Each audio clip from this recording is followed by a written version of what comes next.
네, 하나님이 말하노라. 아멘. 네, 여러분 15절까지 읽느라고 고생하셨습니다. 오늘로 이제 아모스서 강의 9장을 이제 마치도록 하겠습니다. 오늘 아모스서 강의 이제 15번째 말씀 제목은 여러분 이제 그 소제목에 나와 있죠. 뭐라고 기록되어 있습니까?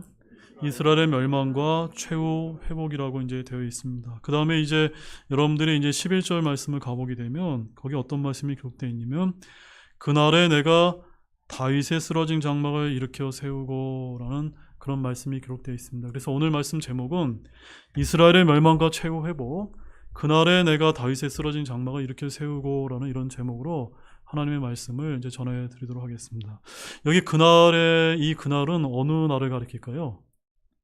네, 이 그날은 이스라엘이 회복되는 그날을 가리키는 겁니다.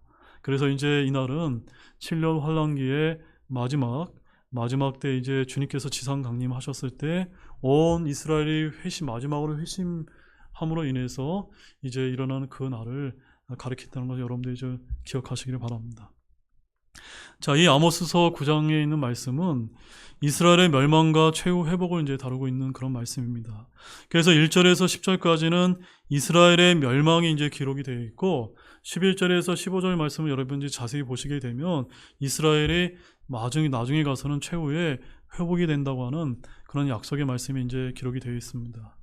이제 여러분들이 이제 저와 함께 이제 소선지서 말씀을 이제 많이 이제 공부를 해보셨지만 이 소선지서의 대부분이 이런 구조로 이제 되어 있다는 것을 여러분들이 발견하실 것입니다. 바로 이스라엘이 죄로 인해서 하나님의 징계와 심판을 받고 꺾어지고 쓰러지지만 마지막 날에 어떻게 됩니까? 주님께서 다시 일으켜서 회복시켜준다는 그런 약속이 기록되어 있는 이런 구조로 소선지서들이 대부분 다 이렇게 이제 기록이 되어 있다는 점입니다. 자, 우리 한 말씀 먼저 신약에 있는 말씀 한번 찾아보겠습니다. 로마서 11장 25절에서 26절 말씀이 오늘 우리가 다루고 있는 이제 말씀과 관련이 이제 있을 것 같습니다. 로마서 11장 25절에서 26절 말씀입니다. 이 로마서 11장 25절에서 26절 말씀에 하나의 이제 하나님의 신비가 이제 언급이 되고 있습니다. 이 신비는 어떤 신비입니까? 바로 마지막 날에 온 이스라엘이 회심하게 되는, 구원받게 되는 신비를 이제 말씀하고 있습니다. 같이 읽어보도록 하겠습니다. 형제들아, 너희가 스스로 지혜로운 것으로 여기지 않게 하기 위하여 이 신비에 대하여 너희가 모르기를 내가 원치 아니하노니 그것은 곧 이방인들의 충만함이 들어올 때까지 일부가 눈머는 일이 이스라엘에게서 일어났다는 것이라. 이런 식으로 온 이스라엘이 구원을 받으리라. 네, 거기까지만 읽으십니다. 네. 여러분, 이 말씀 이제 이해하셨습니까? 이 신비가 어떤 내용입니까? 지금 이 교회 시대에 이스라엘이 어떻습니까? 이스라엘의 상황이. 전 세계에서 동성애 축제가 가장 큰 축제가 벌어지는 나라가 어딘 줄 아십니까? 이스라엘 아닙니까? 지금 이스라엘이 완전히 눈이 멀어 있습니다. 예수님을 십자가에 못 박아 죽인 다음에 뿔뿔이 흩어졌다가 이제 얼마 전에 나라가 이제 우리나라처럼 회복이 돼서 돌아오긴 했지만 그 나라가 한마디로 정신을 못 차리고 지금 주님을 이제 믿지 못하는 그런 어두운 가운데 있는 것입니다. 그래서 이방인들의 충만함이 들어올 때까지라는 건 뭐냐면 이방인들의 죄악이 온 세상에 가득하게 되면 지금 기독교 국가라고 하는 미국도 그렇고 우리나라도 그렇고 얼마나 지금 악한 일들이 많이 벌어지고 있습니까? 죄악이 충만하게 되는 그때가 오게 되면 마지막에 가서 어떤 일이 벌어지게 됩니까? 적그리스도가 오게 되고 마지막에는 온 이스라엘이 구원을 받는 그런 신비로운 일이 일어나게 될 것이다 라는 이 말씀이 이제 기록되어 있는 것입니다. 그런데 25절에 뭐라고 기록되어 있습니까? 이 신비에 대해서 저와 여러분이 어떻게 하면 안 된다고요? 모르면 안 된다고 말씀하고 있지 않습니까? 이스라엘이 반드시 회복이 된다는 겁니다. 마지막 때 결국 이스라엘이 구원받게 된다는 예언적인 진리를 저와 여러분들이 반드시 알아야 된다는 점입니다. 아멘입니까? 네. 그런데 여러분, 오늘날 교회가 어떻습니까? 오늘날 교회가 이런 이스라엘의 회복, 구원, 미래에 대해서 무지하지 않습니까? 즉 성경에 대한 예언에 대해서 무지하고 불신을 하고 있지 않습니까? 왜 이런 일이 발생했냐면 중세 때 로마 카톨릭이 이스라엘 대체 신학이라는 것을 만들어서 로마 교회가 이스라엘에게 주어진 복과 약속을 계승했다고 하는 이런 이제 주장을 하게 되었습니다. 그래서 당시 이스라엘은 지구상의 민족이나 국가로 존재하지 않았기 때문에 온 세상에 흩어져 있었기 때문에 이런 속임수와 거짓말이 너무나 잘 먹혀들었습니다. 그래서 그 로마 카톨릭에서 나온 개신교 역시도 카톨릭에서 분리했지만 대부분의 그들의 카톨릭 전통을 그대로 수용하고 그들의 신앙을 현재도 답습을 하면서 교회가 이스라엘을 대체했다라고 하는 이런 이제 그 신학을 이제 추구하고 있는 것입니다. 대부분의 신학교나 교회들이 교회는 영적인 이스라엘이요, 그리스도인들은 영적 유대인이라고 할 정도로 너무나 무지한 것이 오늘날 한국 교회의 현실이지 않습니까? 그러나 교회는 이스라엘이 아닙니다. 또한 이스라엘은 결코 교회가 아닙니다. 맞습니까, 여러분? 그리스도인이 유대인이 아닌 것은 유대인이 결코 그리스도인이 아니기 때문입니다. 교회는 결코 이스라엘을 대신하거나 대체하지 않습니다. 그리스도인은 유대인을 대신하지 않습니다. 이스라엘에 대한 예언과 언약은 이스라엘에게 문자 그대로 적용되며 예언적인 성취를 기다리고 있다는 점을 저와 여러분들이 아실 필요가 있습니다. 특별히 오늘 말씀에서는 어떤 예언이 이루어진다고 말씀하고 있습니까? 마지막 날에 이스라엘이 어떻게 됩니까? 회복이 된다. 최후의 회복이 된다.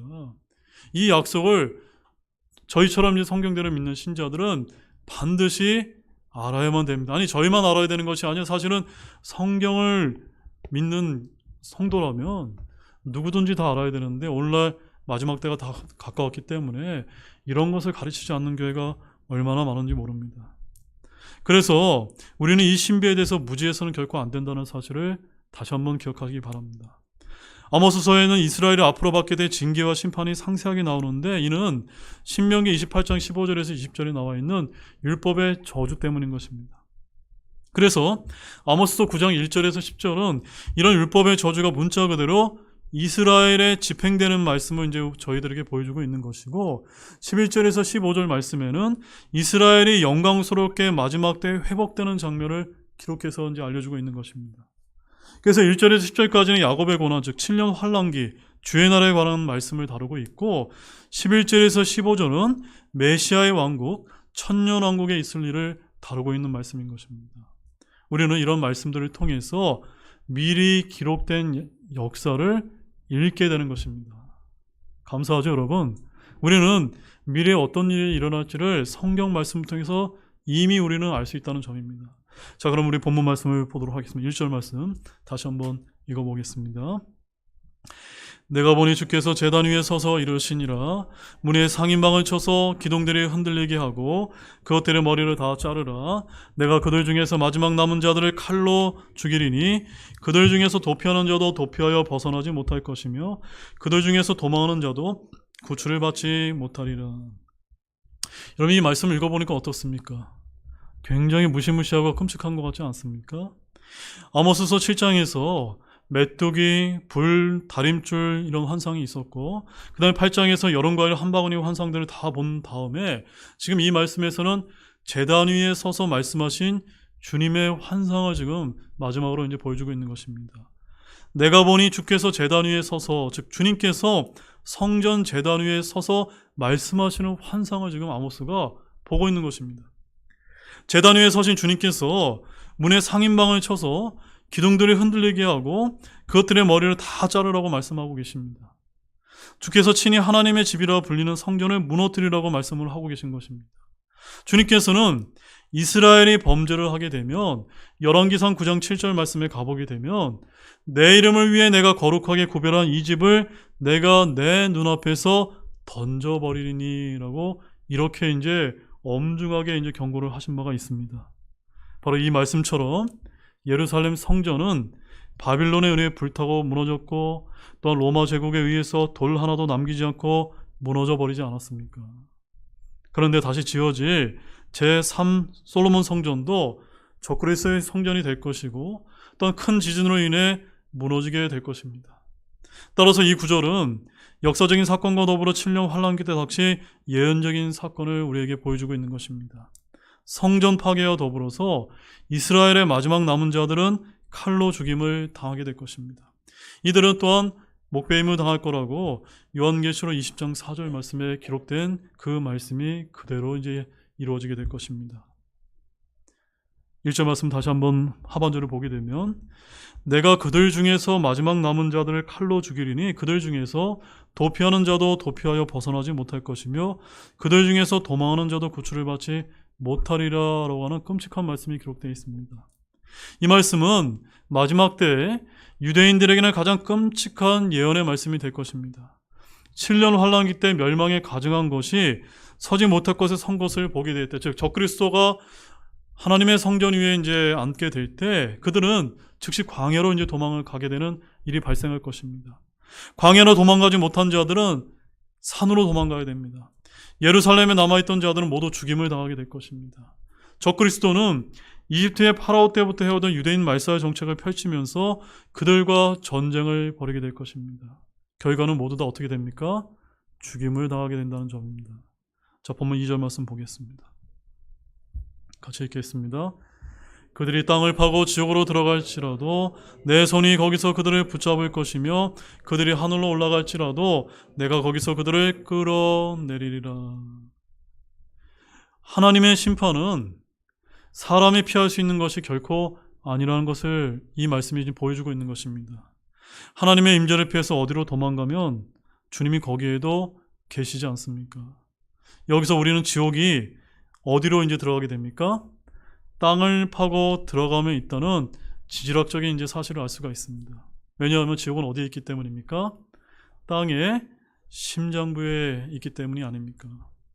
지옥을 상징이나 비유나 영적인 어떤 곳으로 생각하는 분들이 굉장히 많이 있습니다. 그러나 지옥은 우리가 방금 읽은 이 말씀처럼 땅을 파고 들어가서 문자 그대로 땅속 중심부에 존재한다고 성경은 우리에게 알려주고 있는 것입니다.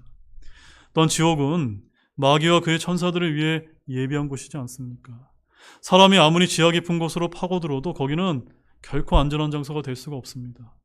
지옥까지 파고 들어가도 하나님께서 거기서 그들을 붙잡을 것입니다. 또한 우주선을 타고 저 높은 하늘 위로 올라간다 해도 주님께서는 거기서 그들을 끌어내리실 것이라고 하는 그런 말씀이 되는 겁니다.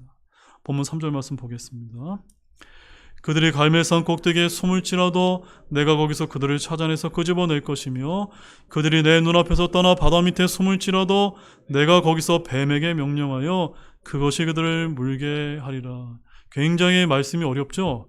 여기서 갈멜산은 유대인들의 피난처로 삼기에 가장 좋은 산이라고 이제 여겨지고 있습니다. 또한 바다 밑이란 지중해 및 어딘가를 이제 말하는데 해저 터널이나 해저 도시를 만들어 숨는 것입니다. 그런 시도는 소용이 있습니까? 없습니까? 소용이 없습니다. 그래서 2절에 지옥과 하늘과 연관지어서 우리가 이 구절을 한번 생각해 본다면 갈멜산 꼭대기는 어디를 가리킨 겁니까? 하늘을 이제 가리키는 것이고 바다 밑은 지옥을 이제 가리키는 겁니다. 그 다음에 뱀은요, 마귀를 이제 말하는 것입니다. 따라서 사람이 어디를 피난처로 삼아도 거기는 결코 피난처가 되지 못한다고 하는 그런 이제 말씀을 하고 계신 것입니다. 위로 올라가면 주님께서는 끄집어 내리시고 밑으로 내려가면 마귀가 이제 그들을 잡게 되는 그런 말씀입니다. 주의 날에 닥치는 7년 환란기의 재앙은 땅에서 피할 수 없는 것은 물론이고 사람이 하늘로 올라가든 바다 밑으로 내려가든 피할 수 없다고 하는 그런 뜻을 이제 담고 있는 너무나 무시무시한 그런 심판의 말씀을 하고 계신 것입니다. 본문 4절 말씀입니다. 그들이 자기 원수들 앞에서 포로로 잡혀갈지라도 내가 거기서 칼에게 명령하여 그것이 그들을 죽이게 할 것이며 내가 내 눈을 그들 위에 두어 화를 내리고 복을 내리지 아니하리라. 자, 이 말씀 잘 보셔야 됩니다. 이 말씀 역시 듣기만 해도 너무나 끔찍한 말씀이 아닐 수가 없습니다. 신명기 28장과 레위기 26장에 나오는 율법의 저주를 읽으면 우리가 이 구절을 아주 간단하게 이제 이해를 할 수가 있습니다. 흔히 이 사건을 아시리아와 바벨론 침공과 로마의 침략과 같은 과거에 있었던 역사적인 사건에 이 말씀을 적용하지만 우리가 익히 아는 대로 이스라엘은 바벨론의 포로로 잡혀갔지만 죽임을 당한 것이 아니라 그들은 거기서 문제없이 살았다는 점입니다. 또한 아시리아나 로마에서도 별 문제 없이 살았습니다. 로마에서 기독교 대박해 사건은 10번이나 있었지만 여러분 유대인을 박해했다는 역사는 여러분 들어보신 적이 있습니까? 그런 적이 없습니다. 그렇다면 세상에 흩어진 유대인의 박해는 언제 일어났습니까? 중세나 근대에 이제 적용할 수가 있는데 유대인 포로 사건은 모르는 이가 없을 만큼 굉장히 유명하지 않습니까? 중세나 근대 유대인들은 재산 몰수로 죽임을 당했고 마침내 7년 환란기 때 역사적으로 있었던 그 어떤 사건보다도 훨씬 더 가혹한 고난이 이제 임하게 될 것이라고 성경이 기록하여 알려주고 있지 않습니까? 우리 마태복음 24장 21절 말씀 한번 가보십시오. 마태복음 24장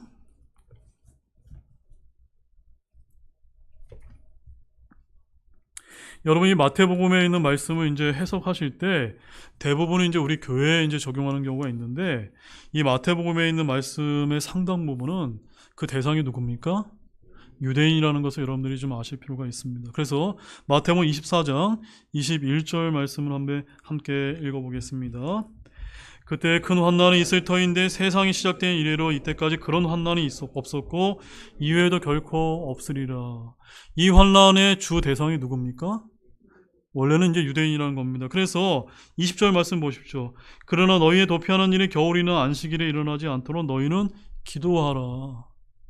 우리 식으로 말하면 우리가 안식일에 일어나지 않도록 기도할 필요가 있습니까?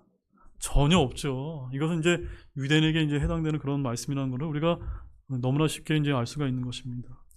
우리가 다시 본문 이제 4절 말씀으로 돌아가 보게 되면 이제 4절의 말씀에 이런 말씀이 있습니다. 중반에 칼에게 명령하여라는 이 말씀은 전쟁에서 이제 죽음을 말하는데 7년 환란기 때 전쟁으로 시작해서 전쟁으로 끝난다는 그런 말씀을 하고 있는 것입니다. 내가 내 눈을 그들 위에도 화를 내리고 복을 내리지 아니하리라라는 이 말씀은 바로 율법의 저주를 이제 가리키는 말씀입니다. 근데 유대인들은 율법의 저주에서 구속하러 온 예수님을 거절하고 배척함으로 인해서 율법에 기록된 모든 저주를 있는 그대로 다 받아야만 했다는 점입니다. 그래서 주님께서는 뭐라고 말씀하셨습니까? 내가 화를 내리고 복을 내리지 아니하리라라고 한 이 말씀은 누구에게 이제 그대로 이제 문자 그대로 성취가 되는 겁니까? 유대인에게 이제 그대로 성취되는 말씀이라는 사실을 우리가 이제 기억해야만 됩니다.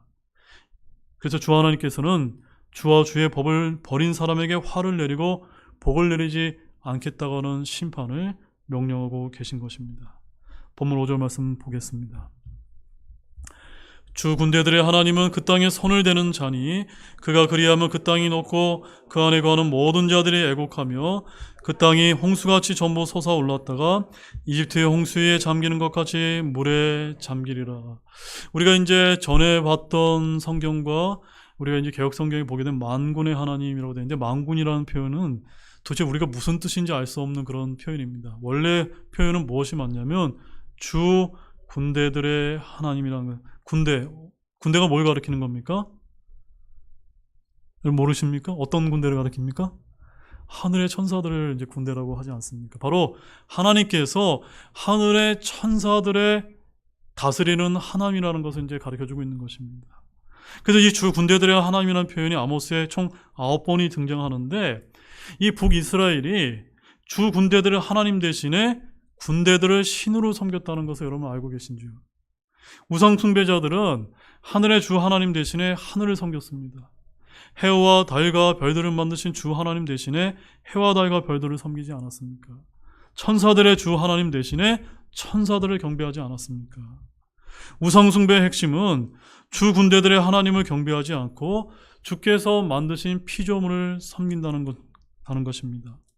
이스라엘뿐만이 아니라 모든 이교도들은 그들 자신의 형상에 맞게 자신들의 신을 만들어내고 자신들의 취향에 맞춰 그것에 경배하였다는 점입니다.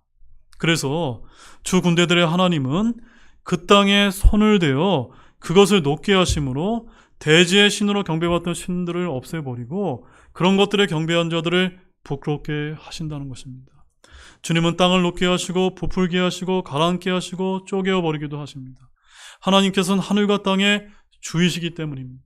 그런데 7년 환란기 때 어떤 일이 이제 벌어지게 되냐면 팔레스타인의 땅의 질과 지형이 일대 큰 변화를 이제 겪게 된다는 사실입니다. 현재 사해 바다는 지중해로부터 약 40m가량 더 낮은 곳에 있는데 지금 현재는 물이 계속 흘러 들어가기만 할 뿐 흘러나오지 못합니다. 그런데 주 예수님께서 지상 재림하셔서 올리브산 위에 발을 내딛게 되는 순간에 그 땅에 어떤 일이 벌어진지 아십니까? 일대 큰 지진이 일어나면서 그 땅의 주변들을 위로 솟구쳐 오르게 될 것이며 이 땅에는 예루살렘도 포함되게 된다고 성경이 이제 대언하고 있다는 점입니다. 화산 활동 역시 그 지역의 지표면을 완전히 이제 바꿔놓게 될 것입니다. 그래서 이와 같은 지질학적인 사건과 환란 끝에 있게 될 대지진을 합치면 이 모든 예언이 그대로 성취되리라고 하신 하나님의 약속을 믿는데 저와 여러분이 아무런 어려움이 없을 줄로 믿으시기 바랍니다. 큰 지진과 화산과 하늘로부터 내리는 불로 인해 그 땅이 녹고 그 안에 가는 모든 자가 애곡하는 날이 마지막 날에 있게 될 것입니다. 그래서 이런 말씀들은 계시록에 아주 상세하게 기록되어 있지 않습니까? 소선지서의 구체적인 내용들은 계시록 속에 다 들어있습니다. 그래서 이 소선지서와 계시록은 서로 짝을 이루고 있습니다. 주 군대들의 하나님께서는 그 땅을 홍수같이 전부 솟아오르게 하였다가 이집트의 홍수로 말미암아 가라앉는 것 같이 가라앉게 하시는 전지전능하신 하나님이라고 말씀하고 계신 것입니다. 땅에 있는 사람들은 술에 취한 것보다 더 큰 어지러움을 겪게 될 것입니다. 본문 6절 말씀 보시겠습니다. 그는 하늘에 자신의 여러 층을 건축하고 땅에 자신의 군대를 세운 자요 바다의 물들을 불러 지면에 그것들을 쏟는 자니 주가 그의 이름이니라. 자, 이 부분에는 아주 놀라운 우주와 천문학에 대한 정보를 이제 우리에게 제공해 주고 있는 말씀입니다. 자, 하늘이 이제 몇 개의 층으로 이루어진지 아십니까? 몇 개의 층으로 이루어져 있습니까? 3개의 층으로 이루어져 3층 천이라고 하지 않습니까? 첫째 하늘은 날짐승들이 있고 구름이 있습니다. 그 다음에 둘째 하늘에는 해와 달과 별들이 있는 우주 공간입니다. 또한 하늘들 위에는 기품의 바다라고 하는 또 수정과 같은 유리바다라고 하는 물들이 이제 존재하고 있고 그 위에는 무엇이 있습니까? 하나님께서 계시는 셋째 하늘이 있지 않습니까?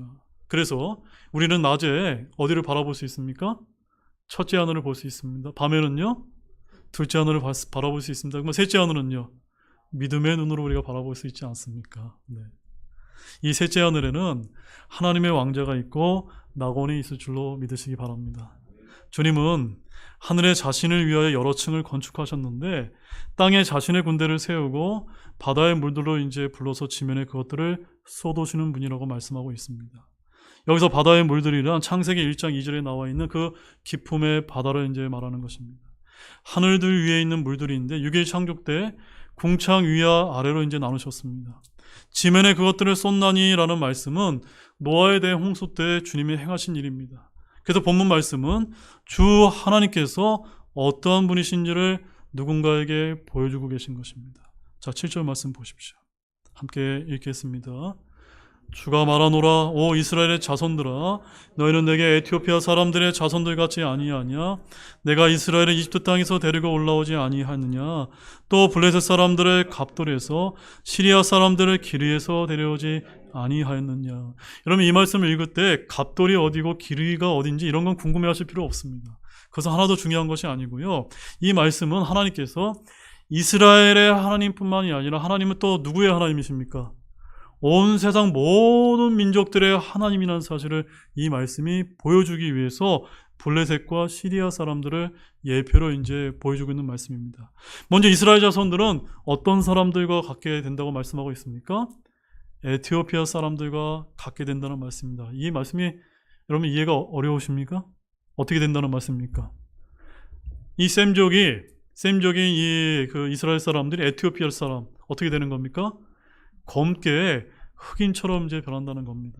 이 말씀은 그들의 죄가 너무나 심각해서 검게 되었다는 말씀을 이렇게 이제 표현하고 계신 것입니다.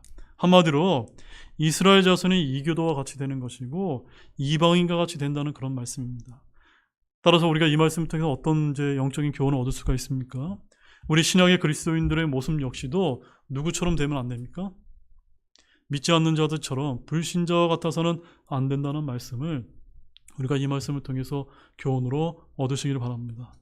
또한 출애굽의 하나님은 구원의 하나님이며 구출자의 하나님이십니다. 그런데 하나님께서는 블레셋 사람들을 갑돌에서 구출하신 적이 있었고 또한 시리아 사람들을 기르에서 데려오신 하나님이시라는 점입니다. 이는 성경의 다른 어느 곳에서도 보이지 않는 아주 놀라운 그런 말씀이지 않을 수가 없습니다. 하나님께서는 이스라엘 민족만 구원하시는 분이 아니라 우리 대한민국을 70년 전에 정말 그 무지와 어둠의 땅에서 그 왕조에서 이 자유 대한민국을 이렇게 믿는, 하나님을 믿는 그런 민족으로 세우셨던 것처럼 하나님께서는 이방 민족들의 구원과 구출에도 직접 관여하시고 일하셨음을 이 말씀에서 친히 우리에게 보여주고 있는 것입니다.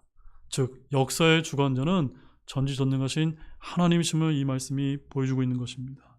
본문 8절 말씀입니다.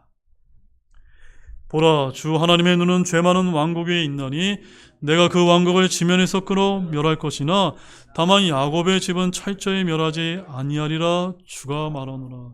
자, 여기에 굉장히 은혜로운 말씀이 있습니다. 우리 주 하나님께서는 세상의 모든 왕국들을 보시지만 특히 어떤 왕국을 보십니까?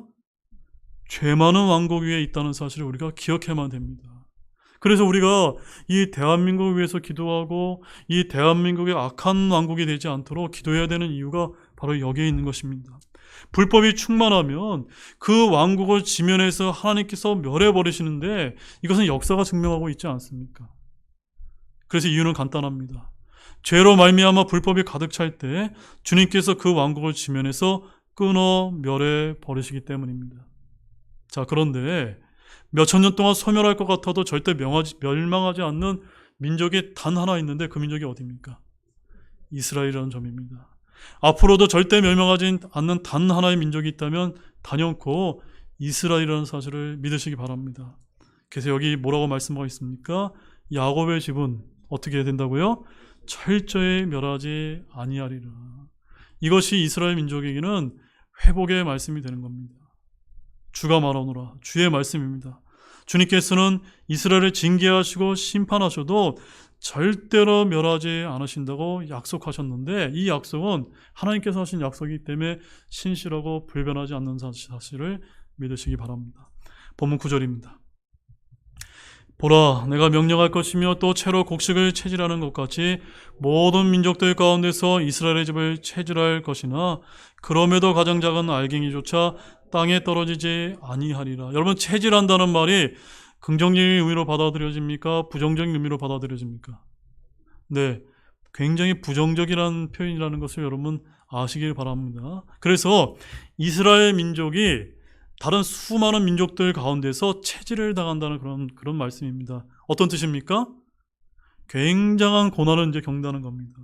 곡식을 채로 채질하는 것 같이 모든 민족들 가운데서 이스라엘의 집을 하나님께서 징계로 채질하신다는 그런 말씀입니다. 그럼에도 가장 작은 알갱이조차 땅에 떨어지지 않게 될 것이라고 말씀하십니다. 농부가 곡식을 채질하는 것은 불순물을 제거하고 알곡만 가려내기 위한 것입니다. 따라서 이스라엘이 받는 징계와 심판은 채질을 당하는 것과 같다는 점입니다. 그 채질이 다 끝난 다음에는요, 마지막에 이스라엘이 최후의 회복이 된다는 그런 말씀을 하고 계신 것입니다. 본문 10절입니다. 내 백성 중에 모든 죄인들 그 해악이 우리를 따라잡지 못하며 우리보다 앞서지 못하리라 하고 말하는 칼에 죽으리라. 죄 가운데 있으면서도 해악이 없다, 심판이 없다고 생각하는 이들에게 뭐라고 말씀하고 계십니까? 칼에 죽으리라라고 말씀하고 있는 것입니다. 대언자 예레미야 때도 어떤 거짓 대언자들이 많았습니까? 예, 평안하다, 평안하다, 평안하다라고 선포하는 그런 거짓 대언자들이 얼마나 많았습니까? 지금도 우리 한국 교회를 보게 되면 어떻습니까? 여러분, 좋은 일만 생길 겁니다. 여러분 열심히 교회 신앙생활하고 열심히 믿음 생활하면 복 받고 여러분들 일이 잘 될 겁니다 라고 하는 이런 복만을 강조하지 않습니까? 죄 가운데 있으면서도 해악이 없다, 심판이 없다고 생각하는 이들에게 하나님께서는 언젠가 칼에 죽으리라고 말씀하신다는 점을 잊지 마시기를 바랍니다. 죄와 불법에 대한 심판이 속히 집행되지 않을 때 사람들은 이런 것들이 없는 줄로 이제 압니다. 그러나 주님의 말씀대로 이루어지지 않을 것이라는 생각 자체가 재앙이라는 사실을 여러분 기억하시기를 바랍니다. 본문 11절 말씀입니다. 같이 읽겠습니다. 그날에 내가 다윗의 쓰러진 장막을 일으켜 세우고 그것에 무너진 것을 막으며 내가 그의 허물어진 것들을 일으켜 세우고 내가 그것을 옛날과 같이 건축하리니. 자, 이제 11절에서 15절 말씀은 이스라엘의 무엇을 이제 다루고 있는 말씀입니까? 최후 회복을 이제 다루고 있는 그런 말씀이 되겠습니다. 천년왕국 때에 있을 예언의 말씀을 이제 다루게 되는 것입니다. 그날에 내가라는 이 말씀은 7년 환란기가 끝난 직후를 이제 가리키는 말씀입니다. 예수님의 지상 재림으로 인해 이 땅에 하늘의 왕국, 즉 천년왕국이 임하게 될 것입니다. 여러분 이것을 믿으십니까? 주님은 이스라엘을 없애버리시는 것이 아니라 천년왕국 때의 민족들의 머리로 삼으시게 될 것이라는 사실입니다. 그래서 11절에 다윗의 쓰러진 장막을 일으켜 세우고 라고 하는 이 말씀은 몰락한 유대인들의 복된 소망인 것입니다.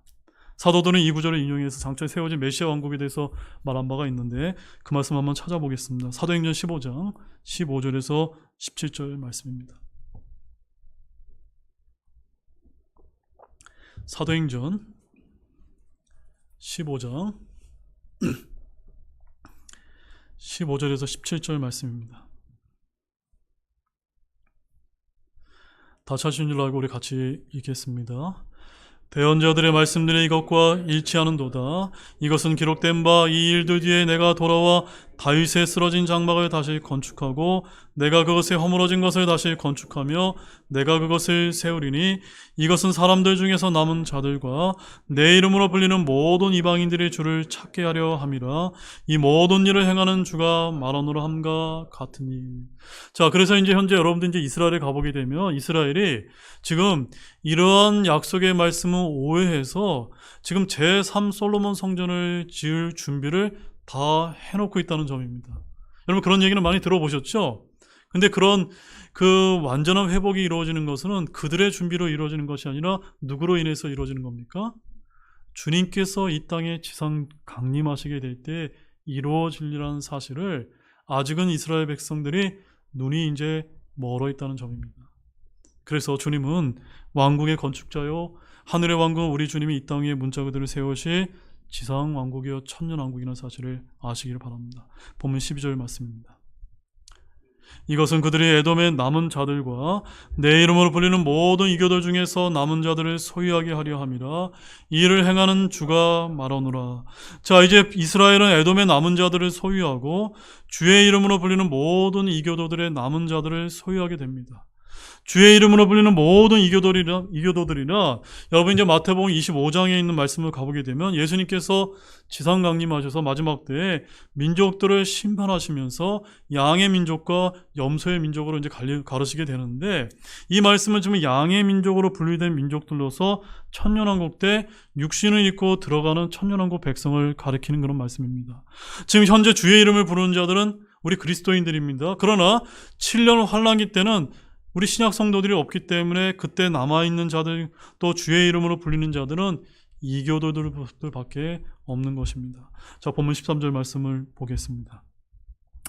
주가 말하노라 보라 날들이 오리니 쟁기질하는 자는 곡식 거두는 자를 따라잡고 포도를 밟는 자는 씨 뿌리는 자를 따라잡으며 산들은 단 포도즙을 흘리고 모든 작은 산들은 녹으리라. 자, 이 말씀 굉장히 아주 시적으로 들리는데 이 말씀은 천년왕국 때 일어날 일을 지금 이제 보여주고 있는 말씀입니다. 그래서 문자 그대로 우리가 이해하자면 천년왕국에서 농사는 뿌리고 거두는 것의 반복이 된다는 그런 말씀입니다. 쟁기질하는 자가 곡식 거두는 자를 따라잡는다는 것은 뿌리는 자와 거두는 자가 한밭에 있다는 점입니다. 포도를 밟는 자는 씨 뿌린 자를 따라잡고 1년에 몇 번의 수확이 가능한지 모를 정도로 정말 지금은 저주받은 땅이지만 천년왕국 때 되면 땅이 완전히 지상낙원이 된다는 말씀입니다. 그날에는 잘 들으십시오.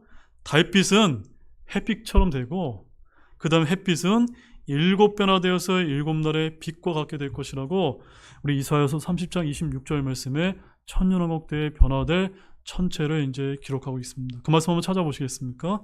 이사야서 30장 26절 말씀입니다. 이사야서 30장 26절 말씀. 좀 길더라도 오늘 이 말씀을 다 끝내기 위해서 다 찾아보겠습니다. 이사야서 30장 26절입니다. 다시 하신 줄 알고 함께 얘기했습니다.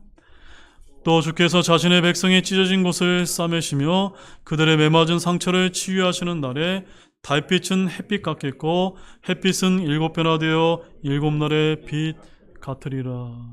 여러분, 이 말씀은 문자 그대로 여러분 믿으시기 바랍니다. 상징적으로 해석하시면 이 말씀은 천년왕국 때 있는 그대로 이루어져서 이 땅이 이 저주받은 아담으로 인해서 어떤 저주받았던 땅이 완전히 회복되게 되는 그 날이 되게 될 것입니다. 보면 14절 말씀입니다. 자, 그래서 이제 천년왕국 회복된 땅이 어떻게 바뀌는지 한번 보겠습니다. 또 내가 내 백성 이스라엘의 포로된 자들을 다시 데려오리니 그들이 피폐한 도시를 건축하여 거기 거주하며 포도원들을 세우고 그것들의 포도즙을 마시며 또 동상들을 만들어 그것들의 열매를 먹으리라. 자, 이제 천년왕국 때가 되게 되면은 세상에 널리 흩어져 있던 유대인들이 본래 주님이 주신 땅으로 다 모이게 된다는 점입니다. 그들은 피폐한 도시를 다시 건축하게 되고 거기 거주하며 포도원들을 세우고 포도즙을 마시게 된다는 그런 약속의 말씀이 되는 겁니다. 그래서 동산들을 만들어 그것들의 열매를 먹습니다. 또 이제 흩어진 일도 짓밟힐 일도 없습니다. 쫓겨난 일도 빼앗길 일도 없게 될 것입니다. 7년 환란기 동안 엉망이 되어버린 이 팔레스타인 땅은 다시 거룩한 땅으로 회복되게 될 것입니다. 그 땅은 아담으로 인해서 망쳐졌던 에덴의 동산처럼 아름답게 회복이 될 것입니다. 자, 본문 마지막 15절 말씀입니다. 내가 그들을 그들의 땅에 심으리니 내가 그들에게 준 그들의 땅에서 그들이 다시는 뽑히지 아니하리라. 주 내 하나님이 말하노라. 자, 이런 말씀이 우리가 다뤘던 이 말씀이 다 누구를 향한 말씀입니까? 이스라엘을 향한 말씀인데 오늘날 교회가 이런 말씀을 다 교회, 우리 신약 그리스도인에게 적용하게 되면 이 말씀이 해석이 됩니까? 안 됩니까? 해석이 이제 뒤죽박죽이 되는 겁니다. 그래서 이 말씀은 주님께서 이스라엘을 약속의 땅에 심으시는 그런 예언의 말씀이 되는 겁니다. 더 이상 이 땅에 대한 영태 분쟁이 없게 될 것입니다. 다시는 그들이 그 땅에서 뽑히지 않는 일이 일어나게 될 것이란 말씀입니다. 이는 주께서 거기 계시며 그들이 주를 알고 주를 섬기게 될 것이기 때문입니다. 이제 결론의 말씀을 드리겠습니다. 사랑하는 여러분, 이렇게 우리가 이제 오랜 시간을 거쳐서 이제 아모스서 강해를 모두 마치게 되었습니다. 우리는 이 아모스서 9장을 통해서 이스라엘의 멸망과 최후 회복의 말씀을 이제 살펴보았습니다. 이 모든 일은 하나님의 말씀대로 이루어지게 될 것입니다. 아멘이십니까? 대언자 아모스는 북이스라엘에 가서 이 진리를 담대하게 선포했습니다. 저와 여러분도 마찬가지로 많은 이들이 이스라엘의 교회로 대체되었다고 하는 대체신학을 따를 때 이스라엘이 회복을 전해야 된다는 사실을 믿으시기 바랍니다. 얼마나 많은 교회들이 이스라엘 대체신학을 믿으면서 마지막 때에 일어날 일들을 깨닫지 못하고 있는 그런 무지한 자들이 얼마나 우리 한국 교회 내에 많이 있지 않습니까? 따라서 저와 여러분들이 성경을 올바로 배워서 주 예수 그리스도의 재림과 그분이 세우게 될 천년왕국을 저와 여러분이 열심히 부지런히 알리는 성경대로 믿는 신자들이 되시기를 소망합니다. 이와 같은 진리를 모르는 이들이 너무너무나 많습니다. 마지막 날들에 가까운 지금 바른 진리를 전하는 아모스 대언자들처럼 성경대로 믿는 저와 여러분 모두가 되시기를 우리 주 예수 그리스도 이름으로 축원합니다. 기도와 마치겠습니다.